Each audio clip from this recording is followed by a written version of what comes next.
Good morning. I'm here with Director Kevin Guthrie, Jimmy Petronis, our CFO, Gracia Check, FEMA Regional Administrator. As of 7 a.m., Hurricane Ian is located roughly 80 miles south-southwest of Charlotte County, and it's moving north-northeast at 10 miles per hour. It is now a Category 4 hurricane with maximum sustained winds of up to 155 miles per hour. That is knocking on the door of a Category 5 storm. We expect landfall in southwest Florida later today as a major hurricane and will slowly move across the central Florida peninsula before exiting the northeast Florida coast probably sometime on Thursday. Much of southern Florida is already experiencing impacts from the storm as it moves closer to landfall. There have been several tornado warnings issued during the overnight hours, and we expect to see that continue today. A storm of this magnitude will produce catastrophic flooding and life-threatening storm surge on the Gulf Coast of Florida, and the highest risk areas are ranging from Collier County up to Sarasota County. The current track has the storm making landfall in Charlotte County. If you are in any of those counties, it's no longer possible to safely evacuate. It's time to hunker down and prepare for this storm. This is a powerful storm that should be treated like you would treat if a tornado was approaching your home. If you're out on the roads, get to a safe place as soon as possible. There's more than 200 shelters open in just the southwest Florida region alone. We're already seeing bridge closures. The Skyway Bridge is closed now, going from Manatee to Pinellas counties. There's 40,000 power outages reported, but outside of southwest Florida, crews are responding to those power outages. Don't go outside in the eye of the storm. It's still dangerous. There's actually a calmness if the center of the hurricane is right over you. You think maybe the storm is passed. That's not the case. It's still very dangerous. There's possibilities of tornadoes. It would also be very difficult to potentially get back into your home. So even if it seems calm, wait to make sure that the storm has actually passed. Once the storm is passed and it's safe to go outside, I urge you to be cautious. Avoid downed power lines. Avoid standing water. Stay clear of damaged trees. If you are using a generator for power, make sure that that is being operated outside your home. Do not operate that indoors. And then don't drive in flooded streets. People will look and think they can drive through it, and it doesn't work out well for them. As the storm has approached, we've already had enough winds to have local bridges closed. So the bridge on State Road 64, Manatee Avenue East, has now been closed. The bridge at SR 684 and Cortez Road has now been closed, and the John Ringling Causeway has been closed. And that is basically a function of when the winds reach a certain threshold. Obviously, you're going to see more bridge use suspended given the ferocity of this storm. This morning, Director Guthrie asked for additional airlift, hoist, and high water vehicles from the Department of Defense in coordination with FEMA. The Department of Transportation also has 1,200 personnel on standby to perform cut and toss operations. We're bringing in supplies by plane, boat, and by high water vehicle. All the airports in southwest Florida have leave-behind teams in place so that they will be able to get the runways in good shape once the storm has passed. We have 5,000 Florida Guardsmen activated, 2,000 from neighboring states. We have air assets, urban search and rescue teams stationed now in Miami that will be able to respond over to southwest Florida. Florida Fish and Wildlife, both vehicle assets, water assets, and air assets. And the U.S. Coast Guard is now staged 4 cutters. They also have shallow draft vessels ready to provide search and rescue assistance to the flooded areas. There are over 30,000 linemen staged and ready for power restoration efforts across the state of Florida, and that includes linemen across all of our major utilities, and a lot of these linemen are coming from out of state. So this is a major, major effort. Of course, the storm has to pass. There needs to be the ability for them to get in and access what they need to access, but that's going to be a priority, and Kevin and his team are going to be working hard on that. I want to thank the 26 states that have sent support to us during this time, including Tennessee, Virginia, Montana, Louisiana, New York, Colorado, Indiana, New Jersey, and Georgia. We very much appreciate the assistance, and as this storm hits, we've got massive amounts of assets that are staged, but we're already discussing about ways where we can get more value-added support. So most of you have said call, and we may be doing just that as the recovery efforts go forward. So this is a major, major storm. It's something that we knew was going to be significant. The strengthening of this over the last night, has been really, really significant. It's potentially that it could make landfall as a Category 5, but clearly this is a very powerful major hurricane that's going to have major impacts, both on impact in Southwest Florida, but then as it continues to work through the state, it is going to have major, major impacts in terms of wind, in terms of rain, in terms of flooding. So this is going to be a nasty, nasty day, 2 days. Probably we think now it will be exiting the peninsula sometime on Thursday. Yesterday, based on how fast it was moving, thought maybe it would be till the wee hours of Friday morning. So this is going to be a rough stretch. We're here to respond to the areas that are affected once the storm is passed. Local emergency responders are standing by, ready to go. I think most people heeded the warnings of doing the evacuations in those very sensitive locations, but not everyone may have done that. And so we understand that a storm of this magnitude, there's going to be a need, to begin those rescue efforts apace. Kevin Guthrie is here for an update from Florida DEM. Thank you, Governor. Hurricane Ian, as the governor has mentioned, is projected to make landfall this afternoon on the Charlotte County coast. This will cause life-threatening storm surge, flooding. Tropical storm force winds will be felt throughout the entire state, and even isolated tornadoes. I urge Floridians who have made the decision to shelter in place, to stay indoors, and stay off the roads. You do not want to be outdoors or on the roads as a storm of this size is making landfall in your area. It is extremely dangerous. If you have battery-operated or hand-crank weather radios, you should be checking them now, changing the batteries, making sure that they work. Power outages will occur. If you get a weather alert for a tornado, and as the governor has already mentioned, if you're in the Southwest Florida area, you should make the same preparations as if it is a tornado going over your house. Get to an interior room, free of windows. Have stuff to be able to protect your head and body from the debris, such as a blanket, sleeping bag, mattress, or even potentially helmets. If there are flash flood warnings in your area, remember, it is never safe to walk or drive through flooded areas. We continue to coordinate with all of our electrical partners. As the governor's mentioned, there are over 30,000 linemen staged throughout the city, from north central Florida all the way down to Miami. As areas in South Florida and the Keys begin to experience power outages, remember to contact your service provider, not 911, for power restoration.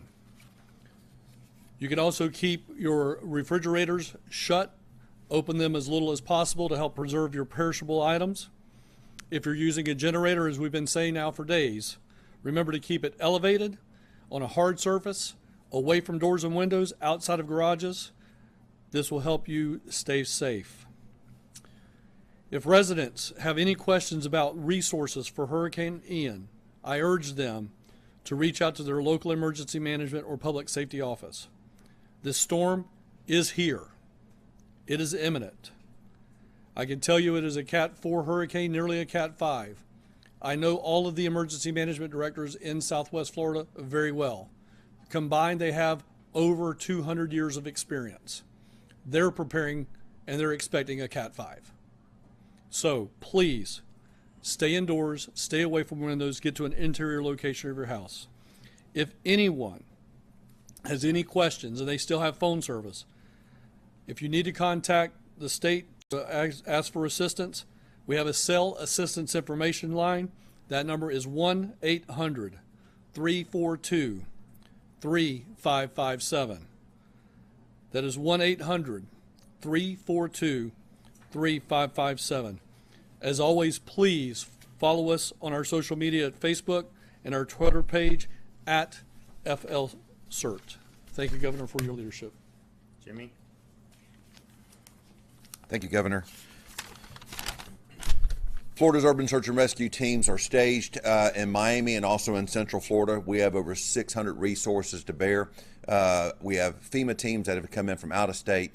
We have Virginia 1 and 2 that just literally came back from Puerto Rico in Miami, also there to assist. Out of the 8 teams in Florida, 5 are activated. They will have search and rescue dogs. They will have swiftwater boats. They will go from door to door with engineers and trauma surgeons as soon as it is safe for them to make access to those neighborhoods. They will go from door to door to administer life-saving support through their missions. When it comes to hurricane response, I will put the state of Florida up against any of the 50 states. We have the best professionals, and Governor, this is the largest response I've ever seen in the state. It's amazing work that you and your team have done. They've been training for their entire lives for this mission. Please stay safe, and as the Governor said, hunker down. Now's not the time to hit the roads. Okay, so we will be, of course, monitoring the impacts as soon as the storm moves its way through any given part of the state. The priority is going to be to get personnel in there to be able to launch rescue efforts, and then obviously pave the way so that we can bring in more supplies to the airports, clearing roads so that our linemen can get in there and restore power. So all of that is standing by. But this is going to be a major storm. You've been following the tracks and seeing, obviously we knew for quite some time that it would be a major hurricane. Some of those tracks a couple days ago showed maybe it would weaken as it reached landfall further north.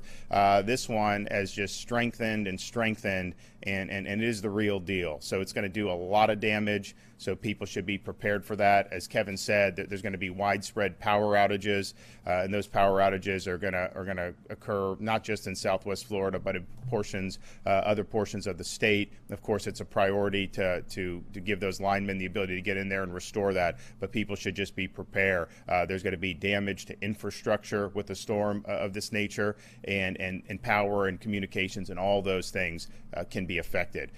Do what you need to do to stay safe. If you are where that storm is approaching, you're already in hazardous conditions. It's going to get a lot worse very quickly. So please hunker down, treat it like a tornado, and make sure that that your friends and family know where you are. We're going to have folks that are going to be there very quickly once it's safe. But this is the real deal. So happy to take some questions. One of the things we've been hearing is that about 2.5 million Floridians have been under some kind of evacuation order.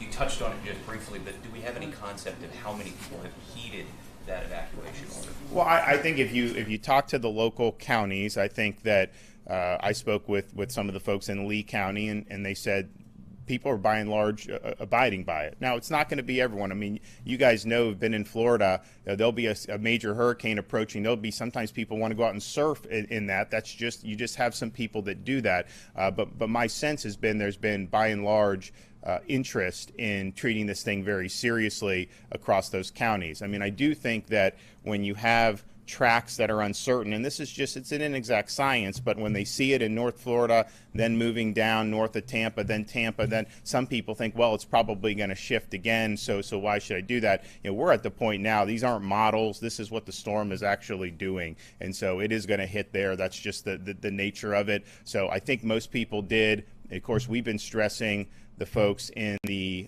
mobile homes to make sure that they evacuated. Again, talking with the people on the local level, I think a lot of those people did. I don't think it's 100%. Question for Director Guthrie.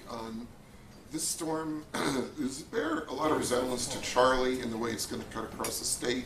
And what is your best guess that's going to have on the people of Central Florida, Orange, Osceola, Seminole counties? So, yes, it does have a Charlie-esque feel. I think one of the things that's a little bit different with Charlie, I mean, again, on the prediction models, It may go through Central Florida at a less intensity than what we had for Hurricane Charlie, dumping more rain, as the governor mentioned earlier today, possibly speeding up just a little bit to getting out of here in 24 hours versus 36 hours. So that'll certainly help on the rainfall side of the house. But again, it does have a Charlie-esque feel, but it should not be nearly as catastrophic on the winds like we saw with Hurricane Charlie all the way into Central Florida. We do expect rapid weakening, but again, there will be tropical storm force winds, strong tropical storm force winds felt all the way through the central part and up into northeast Florida as a part of this storm. Yeah, we saw a lot of trees get plowed down during Charlie, obviously. So thank you. And I think one thing for Central Florida is because we've had a lot of saturation, those trees are vulnerable. So you're going to see trees are going to come down even with tropical storm force winds. It does not need to be hurricane force. So you are absolutely going to see that. That is going to cause interruptions in power. And of course, the sheer amount of rain that's going to come down is going to have a major impact across the center portion of the state. And even with the projected exit of the state in Volusia County, because of what it's going to do when it gets into the Atlantic, you're going to see impacts all the way up to Nassau County and Duval County, absolutely, in terms of some of the flooding and some of the other things that you will see because of the effects of this. So there will be significant effects, and you will absolutely see trees, you will see power interruptions, and you will see a lot of rain and water. With the Sunshine Skyway just closing, and I'm sure y'all anticipate many more closures similar to that, is there any time y'all anticipate them opening back up, or first responders, that kind of stuff? So basically what happens on the bridges is once it reaches a certain sustained winds, it's no longer safe to go over, so that's when they close it. Of course, as soon as the storm passes and those winds go down, they immediately will go out and inspect the bridge to make sure there's not structural damage and to make sure it's safe.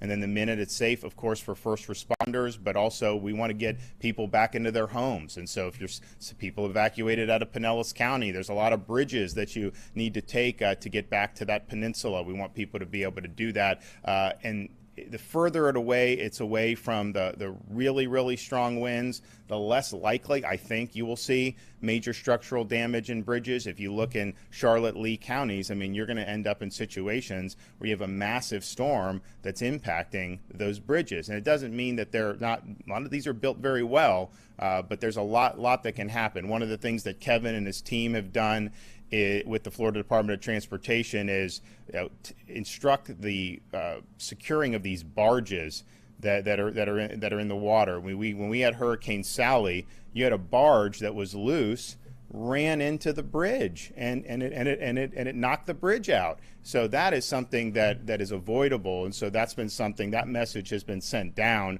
that if the storm itself knocks out a bridge, that's Mother Nature, and we just got to work to remedy that. But if things are being left loose that are then going to ram into the bridge and cause that to be disabled, I mean, we worked really hard to get the bridge up in Northwest Florida back, but I mean, it takes time to be able to do it when it has that type of major impact like that. So all of that, there's sensitivity, the need to have the bridges open as soon as possible, but there's also sensitivity, the fact that you have 60-mile-an-hour sustained winds on one of those bridges. That's not a place that you want to be as a motorist, and quite frankly, it's not safe for our first responders even to be using that. Given that there is a lot of rain and flooding and substantial storm surge associated with this storm, does it make it different than storms we've had in the past? Because I believe, Director Guthrie, last night you said there's going to be a great humanitarian lift that's going to be needed after this, especially considering some people may not have flood insurance, and that may be the biggest issue for a lot of them. So are there special preparations that you guys are taking for this storm that you maybe haven't taken in the past? Well, I would say, and I think Kevin would agree, in terms of the resources that have been staged, we prepared for Dorian. That came very close. That was a Category 5. That was massive. That was a massive mobilization that we did. We were ready if that would have hit Florida. This has been bigger in terms of the mobilization. I mean, the assets that we have are unprecedented in the state's history, and unfortunately, I mean, they're going to need to be deployed because this is a really significant storm. In terms of how people in the aftermath who have damage, So one of the things with the flood insurance is there's folks that are told, hey, if you're not in a flood zone, you don't need flood insurance, and so people buy homes and they don't get it.